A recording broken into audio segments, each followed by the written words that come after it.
Skeleton Crew is Rotten Tomatoes fresh. Like you said, we're going to talk a lot about Skeleton Crew in the coming weeks.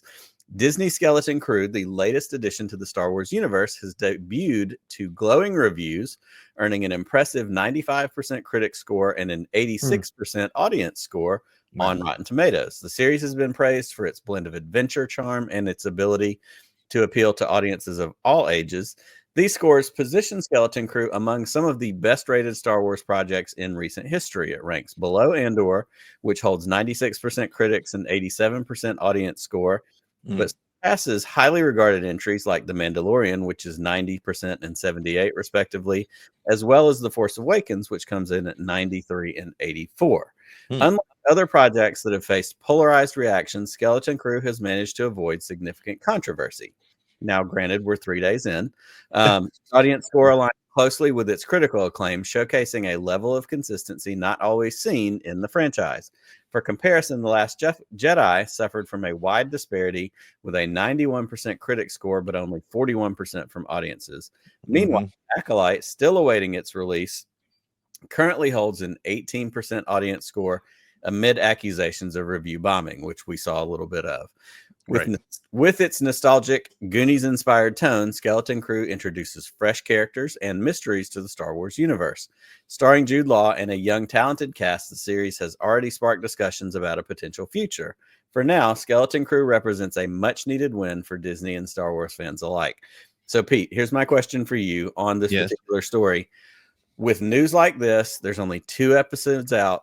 Is this a good sign for Disney Star Wars, or are we bathed in the early glow of something shiny and new? So I've become a bit of a pessimist. The whiter my beard has gotten, the more pessimistic I've gotten.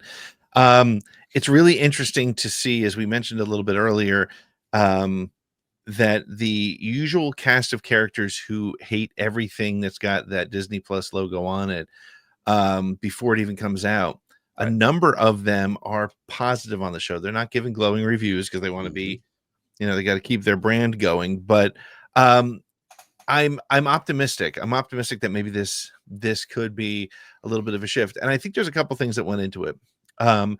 Number one, I think they were extremely wise to hold on to the show. This show was ready to go at the beginning of the year. Right. It was completed. It was in the can. So hopefully they took some of that extra time to work on the effects and the depth of the images and really make it feel consistent and cohesive. But I think that we are coming into a new age of Star Wars where they're really taking their time with things. I mean, every time they talk about the Rey movie being pushed out or whatever controversy allegedly is happening there, I always look at it as a good thing. Let's take our time. Let's let things breathe and be done right. And so from that perspective, I'm hoping that I'm cautiously optimistic. We are just 2 episodes in. There will be something in the next couple episodes that is going to light a fire. I don't know what it is. Obviously, we haven't seen it, but there's going to be some character is going to have 2 moms, or there's going to be something that somebody's going to have purple hair. A speeder's going to go too slow. A ship is not going to match what it should have based on Wikipedia. Something is going to set them off. And the question will be, will the Rotten Tomato raters go and do what they do? And will that impact the show? At the end of the day, Rotten Tomatoes doesn't matter, but it kind of does because it becomes a flag that people wave. So you can't wave the flag when it's failing and take a win in that. And then when it's doing well, say it doesn't matter. So I just say it doesn't matter all the time. So I think that's exactly it. And, yes, we're in the shiny new, this just came out 2 days ago. There's plenty of time for things to change. I don't think it will necessarily, and I'm certainly not looking at it, expecting it to. But the reality is there's a lot of people out there and somebody's going to pick something apart whenever. Exactly. I do think, and I liked your point about, this show has been ready for a while and they did take the time to wait before they released it. I think we'd all be foolish to not understand that the holidays has a lot to do with that. We're coming into a time where people are going to be together, especially families who have kids. And this is a family friendly targeted thing. So let's have some episodes banked up for Christmas break because not everybody's going to watch it when it drops on Tuesday night like we are.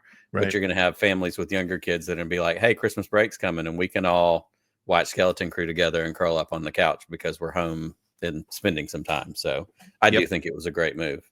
Yep, I agree, and you know what, Star Wars has become, ever since Disney purchased Lucasfilm, I think Star Wars feels better in December around the holidays. The movies, you know, as excited as I am that we're going to get to the Mando story in a couple minutes, but as excited as I am that that's on the horizon, I kind of wish it was coming around Christmas. But that's a story that we'll talk about in just a couple minutes.